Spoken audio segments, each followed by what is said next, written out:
እስልምና ገዳይ ነው፣ እስልምና አራጅ ነው ብለን እስልምናን ከአራጅነትና ከገዳይነት አንፃር እንድንረዳው ስላደረጉ አካላት ዛሬ ልነግራችሁ ነው የመጣሁት። እነዚህ አካላት ወሃቢያ በመባል ይታወቃሉ። ራሳቸውን ከኛ በላይ ሙስሊም የለም ብለው የሚያስቡ እጅግ ሲበዛ ክፎች፣ በተለይ ደግሞ ለሰው ልጅ ነፍስ ቅንጣት ታክል የማይራሩ የማይሳሱ ከኛ እምነት ውጭ ያሉ በህይወት መኖር የለባቸውም ብለው የሚያምኑ ምንም እስልምናን ባይወክሉም በእስልምና ስም የሚንቀሳቀሱ እጅግ ሲበዛ አረመኔና ክፉ አካላት ናቸው ወሃቢያ የሚባሉት።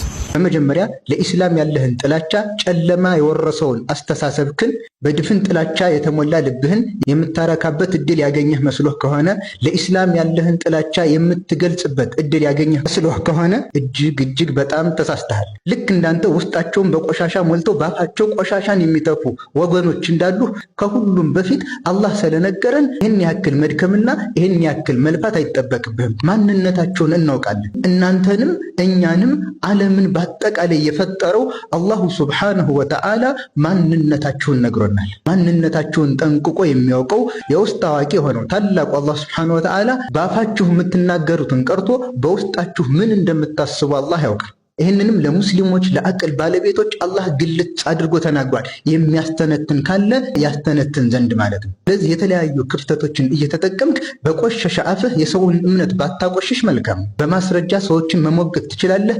ከዛ ውጭ ግን በውስጥህ አምቀህ ያዝከው ለኢስላም ያለህ ጥላቻ ግልጽ ማውጣት የሚጠበቅብህ ነገር አይደለም። ማንነታችሁን አላህ ራሱ ነግሮናል። ሙስሊሞች የእስልምና እምነት ተከታይ የሆን በሙሉ እዚህ ጋር ቆም ብለን ልናስብ ይገባል። አላህ ሱብሓነሁ ወተዓላ ስለነዚህ ሰዎች ማንነት ነግሮናል። እያንዳንዷን ክፍተት እየተጠቀማችሁ እስልምናን ለማጥላላት እንደምትሞክሩ ግልጽ ነው። ነገር ግን አልሐምዱሊላህ የዲኑ ጠባቂ የሰው ልጅ አይደለም፣ አላህ ሱብሓነሁ ወተዓላ ነው። ይህንን እምነት ይህንን ዲን የሚጠብቀው አላህ እስከሆነ ድረስ በጭራሽ ሊሳካላቸው የሚችል ተግባር አይደለም። ለማስታወስ ያክል አላህ ስለነዚህ ሰዎች በቁርአኑ ምን እንዳለን አብረን እንመልከት። ያ አዩሃለዚነ አመኑ እናንተ ያመናችሁ ሰዎች ሆይ ላ ተተኺዙ ቢጣነተን ሚን ዱኒኩም ከእናንተ ውጭ ከእስልምና እምነት ተከታይ ውጭ ያሉ ሰዎችን ሚስጥረኛ አድርጋችሁ አትያዟቸው።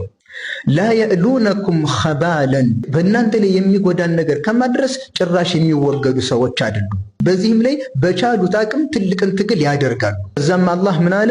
ወዱ ማ አኒቱም እናንተን የሚያስቸግራችሁ በእናንተ ላይ መከራ የሚሆንባቸውን ነገር ይመኛሉ። ቀድ በደቲል በግዳኡ ሚን አፍዋሂሂም ጥላቻቸው በአፋቸው ላይ በእርግጥም ግልጽ ሆኗል ይለናል። ልክ እንደምትመለከቱት ማለት ነው። በምን አይነት ወቅት ጥላቻውን እንዴት ይፋ እንዳደረገ ተመልከቱ። ልክ እንደዚህ ናቸው። በእርግጥም ካፋቸው በሚወጣው ነገር ጥላቻቸው ይፋ ሆኗል፣ ግልጽ ሆኗል። ወማ ቱኽፊ ሱዱሩሁም አክበር ካፋቸው የሚወጣው ጥላቻ በሚናገሩት ነገር ግልጽ ነው። በልባቸው የሚደብቁት ግን ከዚህ የባሰ ነገር ነው ይለናል። ይህ ልጅ በአፉ ከተናገረው የጥላቻ ንግግር በላይ በልቡ ያሰበው ጥላቻ፣ በልቡ ያሰበው ተንኮል ከዚህ በላይ የገዘፈ ነው። ይህንን ማን ነው እየነገረን ያለው? አላህ ሱብሓነሁ ወተዓላ እኮ ነው። የፈጠራቸው ጌታ ምን አይነት ለእስልምና ምን አይነት አስተሳሰብ እንዳላቸው እየነገረን። ባይሆን ይህንን ነገር የሚረዳው ከሙስሊሞችም ቢሆን የሚያስተነትን ትክክለኛ አቅል ያለው ሰው፣ ለዲኑ ተቆርቋሪ የሆነ ሰው ነው። በስሜት የማይነዳ የሆነ ሰው። አላህ ለዚህም ብሎ ምን አለ? ቀድ በየና ለኩሙል አያቲ ኢንኩንቱም ተዕቂሉን በእርግጥም አንቀጾችን አብራርተንላችኋል። ኢንኩንቱም ተዕቂሉን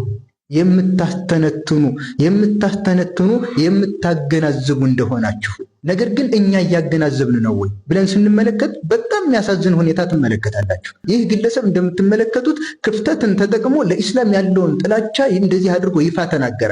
አላህ በልባቸው የደበቁት ነገር ከዚህ የባሰ እንደሆን ነገረ። ነገር ግን ሙስሊሙ ይህንን ተረድቷል ወይ? ኮሜንት እስኪ ተመልከቱ። ምን አለ አንድ ኮሜንት ሰጭ? ወሃቢያ ቢመቻቸው እኛንም እንደሚያርዱን አትጠራጠሩ። ድጋፍ ለማን? ለክርስቲያን ወገኑ ማለት ነው። አላህ እኮ ይህንን ነገር እንድንረዳ ነበር እየነገረን ያለው። አሁንም ሌላ ኮሜንት ላስነብባችሁ። እዚህ ጋር ደግሞ ምን ትላለች? እውነት ይውጣልህ። እውነት ተናገረ ማለት ነው። አላህ ነው እውነት የተናገረው ወይስ ይህ ግለሰብ? ለሐውለ ወላ ቁወተ ኢላ ቢላህ። እዚህ ጋር ደግሞ የባሰ ነገር ተመልከቱ። ምን አለ?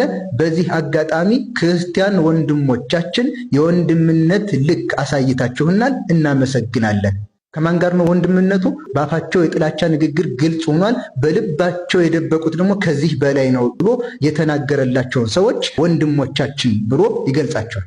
ይህ የኮሜንት ባለቤት ደግሞ ምን ይላል? ወሃብያን በትክክል ነው የገለጽከው ወንድሜ፣ ይመችህ። ታዲያ ይህንን አካል ተጋግዘን እናጥፋ። ወሃቢያ ብሎ የገለጻቸውን ሙስሊሞች ከካፊሮች ከክርስቲያኖች ጋር ተባብሮ ለማጥፋት ማለት ነው። ከእስልምና እምነቶች ካሉ አካሎች ጋር ተጋግዞ ሙስሊሞችን ለማጥፋት ማለት ነው። እንተጋገዝ እያለ በዚሁ አጋጣሚ ውዴታውን የሚገለጸለት ደግሞ አለ። ወንድማችን ከልባችን እንወድሃለን። አሁንም በዚህ ጉዳይ ላይ አላህ የሚለውን ነገር እንናገር። እዛው የቁርአን አንቀጽ ላይ ቀጥሎ አላህ ምን ይላል? ሃ አንቱም ኡላኢ ቱሒቡነሁም ወላ ዩሒቡነኩም።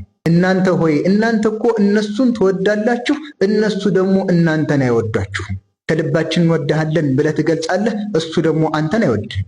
ማን ያለው? አላህ። በኢስላም ላይና በእስልምና ባለቤቶች ላይ ምን አይነት ጥላቻ እንዳላቸው ከሚናገሩት ንግግርም በልባቸው የደበቁትንም እኛንም ጭራሽ እንደማይወዱን በዚህ መልኩ እየተናገረ ይህንን ሁሉ የአላህ ንግግር ወደ ጎን ትቶ ወንድሞቼ እንወዳቸዋለን ማለት ምን አይነት የቀልብ መድረቅ። አሁንም ይህ ግለሰብ ለእስልምና ያለው ጥላቻ ያወረው የሆነው ግለሰብ በኢስላም ላይ የተለያዩ ጉዳት የተለያዩ ችግሮች ቢደርሱ ይመኛል። ከዚህ በላይ ቢያጋጭና የተለያየ ነገር ቢደርስ ይመኛል፣ ደስ ይለዋል።